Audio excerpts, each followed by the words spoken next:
If you want to go from having a foggy picture of all of your personal finance accounts to an organized overview of all of your bank accounts, credit cards, debt, and investments all in one place, then keep watching. In this video, I'm going to cover how to track your net worth. Alright, the format of this video. First, I'm going to cover how you can manually track your net worth using a spreadsheet or a pen and paper.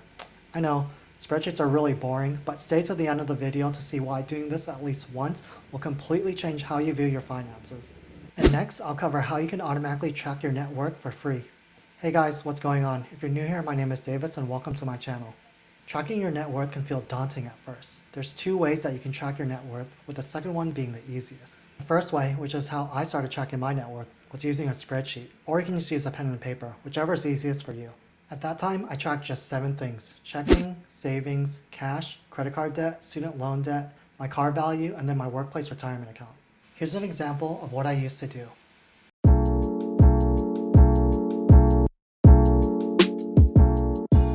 First, I focus on assets, any kind of cash, checking, savings, workplace retirement, or any kind of other stock investments. If you want to follow along, just log into your accounts and then grab those numbers. If you have multiple bank accounts, note those things down too. And then if you have individual brokerages such as Webull, N1 Finance, or TD Ameritrade, start adding those too. Speaking of Webull, if you want to earn 2 free stocks valued at up to $1,600 or $1,800, I don't know what the current promotion is, but you'll see it on the screen here. By just depositing $100, I'll leave a link down below.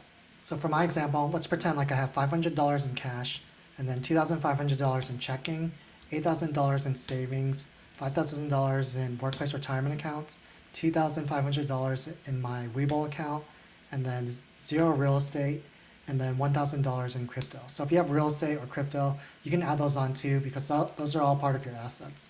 So once you've gathered all the numbers across all of your accounts, the next step to do is to add them all up to get your total assets. So net worth is all of your assets minus your liabilities. We've already gathered all the assets, so the next step is to get all of your liabilities. So for liabilities, you're going to want to gather up your credit card debt, student loans, auto debt, medical debt, mortgage, and then any other kind of debt you may have. So for my example, let's pretend like I have $2,000 in credit card debt, $12,000 in student loan debt, and then $2,000 in auto debt, 0 medical debt, 0 mortgage, and then no other debts. And then the next step is to add them all up to just like total assets.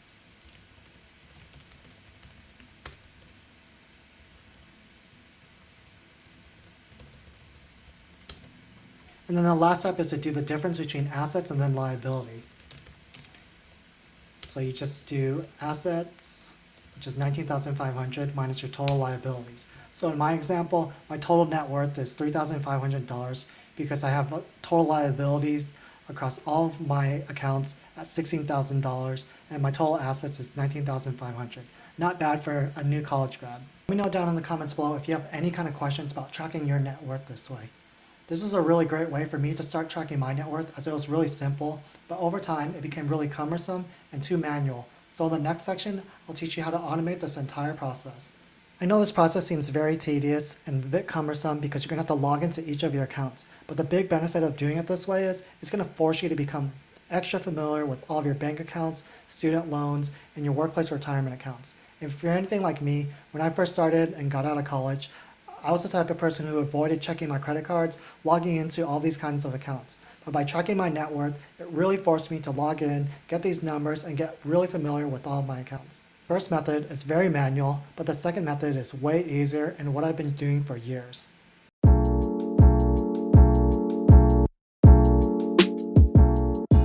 The second option is to use the very popular Mint.com or Mint app. There's 3 main benefits of using Mint. Mint is a well-trusted app used by millions of users. It's run by Intuit, the same company that does TurboTax. The first benefit of using them is it's being under the Intuit umbrella, meaning you know the security and the standards will be much higher. With Mint.com, there's net worth tracking and budgeting, but we'll only focus on the net worth portion. Mint allows you to see your entire net worth of all of your accounts. So the second benefit of Mint.com is it makes it very simple. Once you register and you log in, all you have to do is add in all of your individual accounts using this icon here. This is an example of my Mint account. However, all these numbers are edited because I want to keep my net worth private. However, if you go into the first section, you can see my cash here at $10,000. You got my savings account, checking account, and then checking account from a different bank. And then for my credit cards, you have my Chase credit card and then my Ally Financial credit card. And then for all my loans, this is made up student loan and then my fake mortgage number here. And then all my investments are all in one bucket here. You have my workplace retirement account with Fidelity. You got my crypto investments at Coinbase. And then you have my IRA with Vanguard. And then my Webull brokerage account. And the nice thing about Mint is it'll total up all of your assets and then your debts or liability and then give you a calculation of what your total net worth is. That way you don't have to manually do it, and then you can just log in each and every month and then just see how these numbers change over time so that you can see your financial progress as it changes. Mint.com has been very great for me over the years, as now I don't have to log into 6 different places and then grab all these numbers. I just have to log into Mint.com and then just quickly get a quick snapshot and then just see how I'm doing overall. So there's one more benefit of Mint.com, and that's to click the like button, as it'll make your net worth go up by a little bit. But really, if you found this video helpful and you learned something new, please click the like button, as it'll tell YouTube to share this video out to more people. The third and probably the best benefit of Mint.com is it's completely free. If you're worried about security, since you're logging into all of your accounts, you don't have to worry because Mint can only do read access, meaning they can't create any new transactions and do any kind of shady activity on your accounts. And they're also backed by Intuit, which is a huge publicly traded company, so you don't have to worry about that too. If you're here and you haven't subscribed, click the subscribe and notification bell so you don't miss out on my next videos on personal finance and wealth building. Or if you're still skeptical about tracking your net worth, check out my previous video of why you should track your net worth, which I'll link up above and then down below. You've now seen how to track your net worth using a spreadsheet or a pen and paper, and then finally how to automatically do it using Mint.com. That means you can see how you're progressing on your financial goals, whether it be your debt pay down, your investing goals, or your huge down payment goals. All you have to do is just go to one place. Having this dashboard of my net worth really helps me stay motivated on my financial goals, and I hope it can help you do the same. Thanks for watching. I hope you guys learned something new. I'll see you guys next week.